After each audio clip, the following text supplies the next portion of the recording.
July 1917. Flanders drinks the rain like a thirsty animal.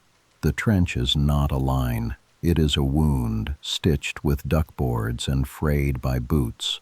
A young private slides a small book into the inside pocket of his tunic. The leather is cracked. The pages are thin as onion skin.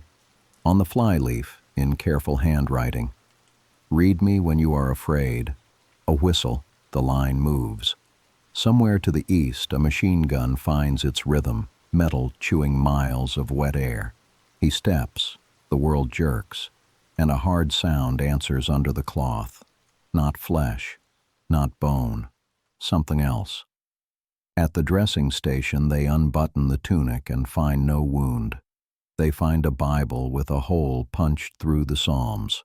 The copper-jacketed round made it to Psalm 23 and stopped. This is not a magic story. It is a pocket, a page, and a morning that decided to be cruel and failed once.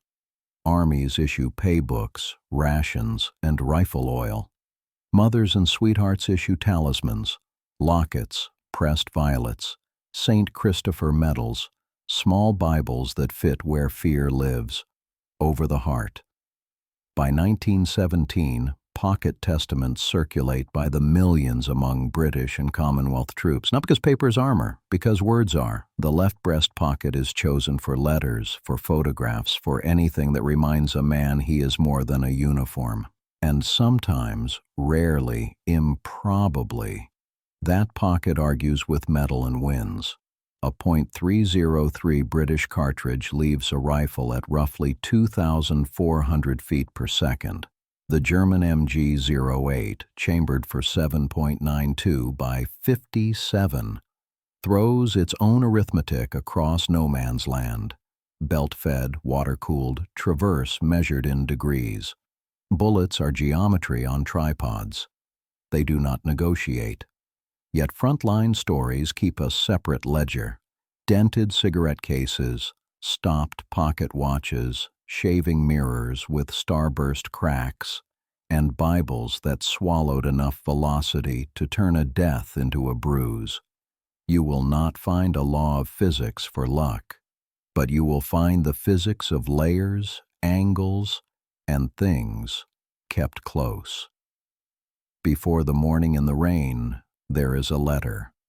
Not extraordinary, ordinary enough to be true. The name is withheld. The words are the kind that walked home in millions of envelopes. Dear Mother, the rain here is a different sort, as if the clouds have been drilled. It falls in ranks, obeying whistles. I keep the little Bible as you asked. I read the bit about the valley with the shadow in it when the guns are loudest.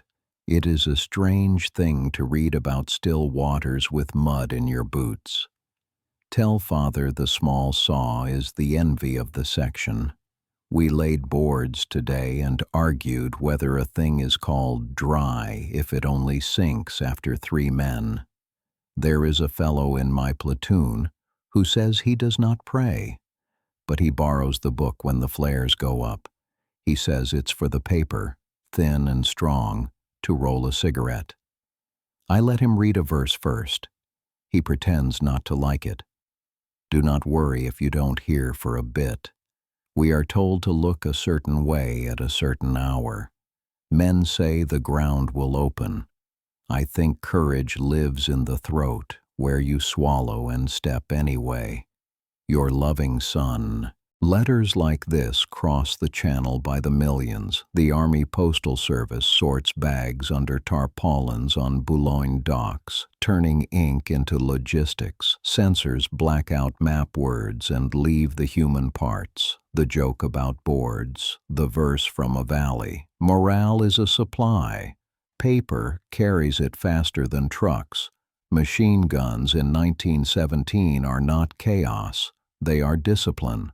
A team sets the tripod, levels the spirit bubble, fills the water jacket, and measures the beaten zone where a man will be when he runs or when he crawls. No man's land is not empty. It is full of mathematics. A bullet does not know about mothers or verses.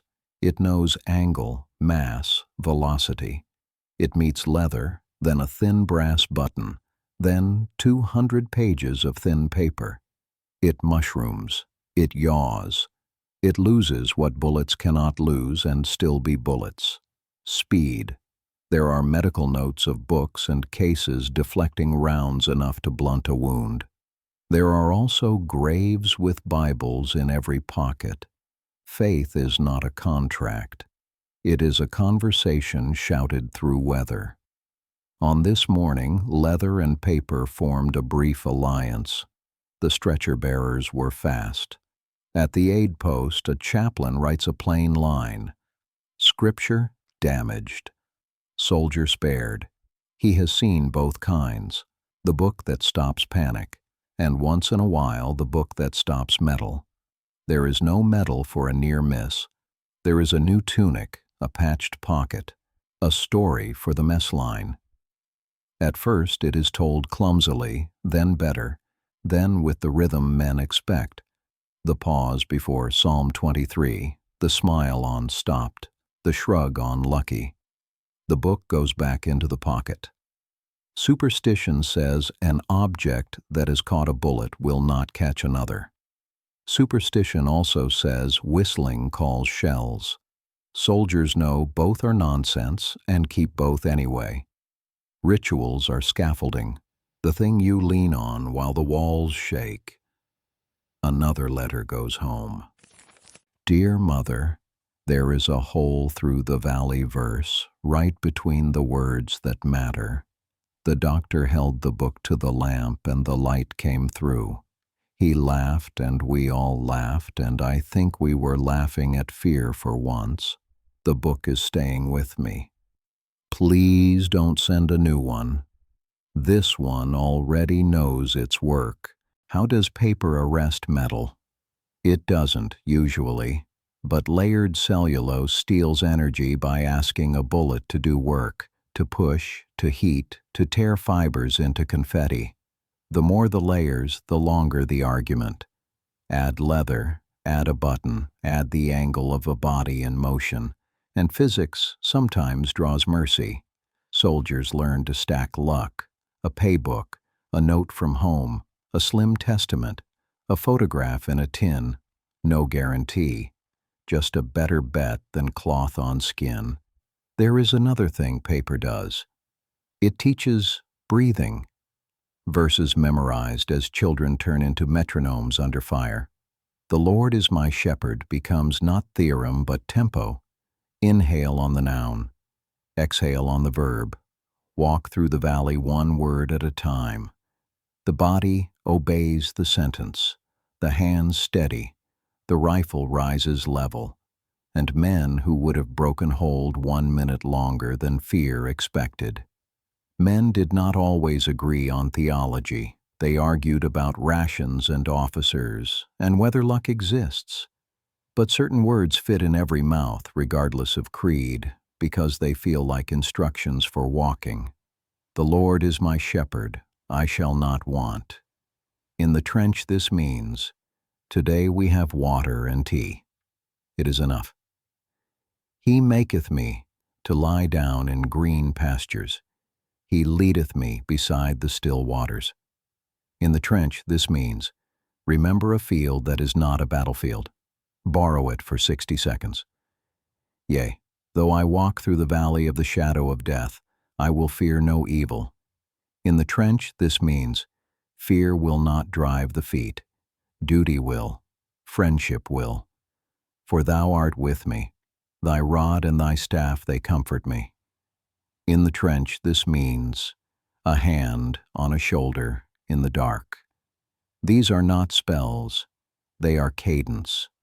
A way to keep time with something older than gunfire. The page with the hole still carries the ink around the wound, like skin learning to scar. A man can put his thumb there and feel both the damage and the sentence survive the tear. Not all records are lists of shells and rations. Some are small books chaplains kept at the edge of noise. They do not sermonize. They inventory the human. One entry, typical of dozens, reads like a receipt.